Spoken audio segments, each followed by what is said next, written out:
So magandang araw mga kasaka. So agang-aga pa tayo dito sa ating farm para magbisita ng ating sili. So parang hindi na tayo ah, gaganahan sa ating siling labuyo dahil ito ay hindi talaga nabili ng ating buyer. Kasi nagkaroon talaga dito ng oversupply mga kaparmer. So dito lang tayo sa ating bagong tanim na pansigang. Ayan. So makita po natin mga kaparmer or mga kasaka yung intercropping natin na siling pansigang mga kasaka. Ayan. So dito tayo dadaan mga kasaka. Heto. Ito yung ating intercropping ng upo mga kasaka. Ito yung ating siling pansigang. So sa awa ng ating Panginoon, binigyan tayo ng medyo malamig-lamig na konting hangin or panahon. Dahil ito ay panahon lang talaga ang kakulangan nito mga kasaka para mag-improve yung sili natin na pangsigang. Ayan. Yung nakita naman natin talaga nga medyo namulaklak na po siya. Ayan o mga kasaka, yung pansigang natin. So sayang kung mapinsala lang sa sobrang init ang ating siling pansigang dahil ito ay marami-rami mga kasaka. So kailangan nating ma-survive ito.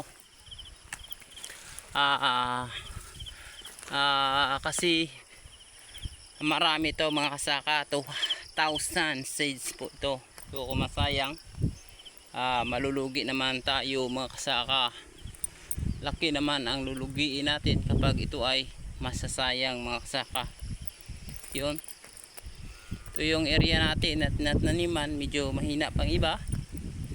Medyo hindi pa masyadong kagandahan yung tubo ng ating sili, pero siguro sa sunod na linggo magkaroon itong magandang tubo kasi mag-apply tayo ng dilig na fertilizer or baka sakaling uulan ng maganda ay magbasas tayo ng fertilizer para sa ganun makarecover na siya agad mga kasaka.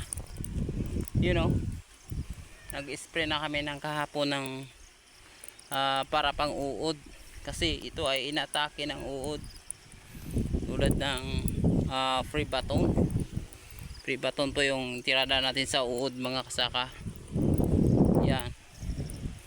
So medyo naumpawan na siya, naganda-ganda na yung tubo niya kasi ito ay makunti pa yung kunti pa yun ng kanyang dahon dahil kaka-pruning lang po ito mga kasaka.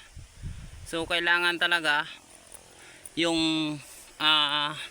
hindi lang tayo nag-pruning sa tomato kundi pati sa sili ay kailangan nating mag-pruning mga kasaka dahil importante ito sa tanim. Tingnan nyo ho, kahapon lang ito na-sprayhan pero yung uod parang hindi nakinig. Bingi talaga tong uod na to. Grabe, gastos na gastos tayo sa gamot tapos hindi naman namamatay yung pinapatay nating uod.